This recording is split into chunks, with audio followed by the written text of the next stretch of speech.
ये हैं पीके रोजी। आज गूगल डूडल ने पीके रोजी को सम्मानित किया है, जो मलयालम सिनेमा में पहली अभिनेत्री थी। उन्हें पर्दे पर देखते ही सिनेमा हॉल के पर्दे पर पत्थर फेंक दिए गए थे, कुर्सियां तोड़ दी गई थी और बाद में हिंसक भीड़ ने इनके घर को भी जला दिया था। ऐसा इसलिए हुआ था क्योंकि पीके रोजी दलित बैकग्राउंड से आती थी और हिंसा का मूल कारण उनकी जाति था।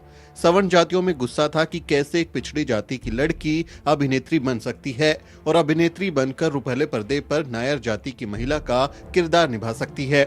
स्वतंत्रता दौर के केरल में साल 1928 में जेसी डेनियल नाम के सवर्ण ईसाई ने, ये जो कि फिल्म निर्देशक थे, उन्होंने मलयालम भाषा की पहली साइलेंट फिल्म विगाथा कुमारन बनाई थी, जिसमें अन्य कलाकारों के साथ पीके रोजी को मुख्य अभिनेत्री के तौर पर साइन किया था। पीके रोजी का पूरा नाम राजम्मा था, जो पुलाया नाम की जाति से थी, जिनका पेशा नाच गाना करने के अलावा वास्तुकला बनाना भी था। मलयालम सिनेमा के इतिहास की पहली फिल्म में हीरोइन बनने के बाद पीके रोजी की जिंदगी नर्क बन गई थी। फिल्म रिलीज होने से पहले ही पूरा केरल उग्र हो चुका था। एक पिछड़ी जाति यानी श्रमिक वर्ग की लड़की का हीरोइन बनना लोगों को रास नहीं आ रहा था। तिरुवनंतपुरम के कैपिटल सिनेमा में फिल्म का प्रीमियर था, लेकिन हिंसा के डर से पीके रोजी फिल्म प्रीमियर में नहीं जा सकी, क्योंकि उन्हें डर था कि लोग उनको देखकर भड़क जाएंगे। रिलीज के बाद में हिंसा भड़क उठी और थिएटर में तोड़फोड़ की गई। उसके बाद गुस्साई और नफरती भीड़ उनके घर की तरफ रवाना हो गई और जातिवादियों ने उनके घर को आग के हवाले कर दिया। पीके रोजी को अपनी जान बचाने की खातिर केरल छोड़कर तमिलनाडु में जाना पड़ा।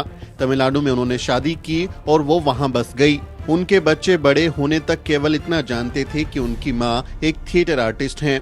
एक महिला जो कभी शानदार अभिनेत्री बन सकती थी, फिल्म इंडस्ट्री में अपने हुनर के जरिए जबरदस्त मुकाम हासिल कर सकती थी, उनके सामने उनकी जाति सबसे बड़ा पहाड़ बनकर खड़ा हो गई। फेसबुक पर क्रांति कुमार ने ये जानकारी साझा की है।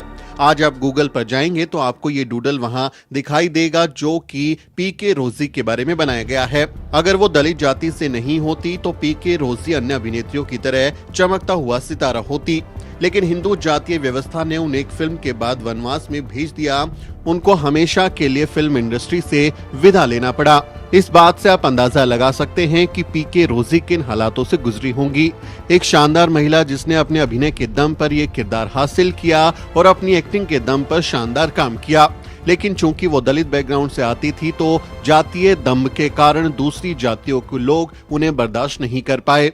यहाँ एक बात और समझने लायक है, क्योंकि पहले गाने बजाने का काम दलित जातियां ही किया करती थी और उनको अपमान की नजर से देखा जाता था। शुरुआत में जब ये फिल्म इंडस्ट्री में नाचना गाना शुरू हुआ, तब सवर्ण जातियों की लड़कियां वहां जाने से कतराती थी, क्योंकि कहा जाता था कि सभ्य घरों की लड़कियां ये सब नहीं करती। लेकिन जैसे ही फिल्म इंडस्ट्री में पैसा आना शुरू हुआ, चमक धमक आना शुरू हुई और करियर के तौर पर इसमें शानदार अवसर उपलब्ध हुए, तभी से हम देखते हैं कि सवर्ण जातियों की लड़कियां दमखम के साथ इस इंडस्ट्री में आई और नाचने गाने का काम भी करने लगी। यानी अब वो पेशा सम्मानीय हो गया, क्योंकि सवर्ण जातियों की लड़कियां वहां नाच गा रही थी। लेकिन जब पीके रोजी जैसी दलित बैकग्राउंड की एक हीरोइन को ये काम करने को दिया गया तो उनके खिलाफ जबरदस्त हंगामा कर दिया गया और उन्हें अपनी फिल्म करियर को ही छोड़ना पड़ा। लेकिन जिस पीके रोजी को कभी गुमनामी में धकेल दिया गया था, आज सिर्फ भारत ही नहीं बल्कि पूरी दुनिया उन्हें याद कर रही है। गूगल ने जो पीके रोजी का ये शानदार डूडल बनाया है, उसके जरिए उनकी कहानी पूरी दुनिया में घूम रही है। आपका इस पूरे मामले पर क्या कहना है? ये कहानी आपको कैसी लगी? इसके बारे में आप अपनी राय कमेंट करके जरूर लिखें। आपसे रिक्वेस्ट है कि हमारे चैनल को भी जरूर सब्सक्राइब करें। Bureau report, the news beat.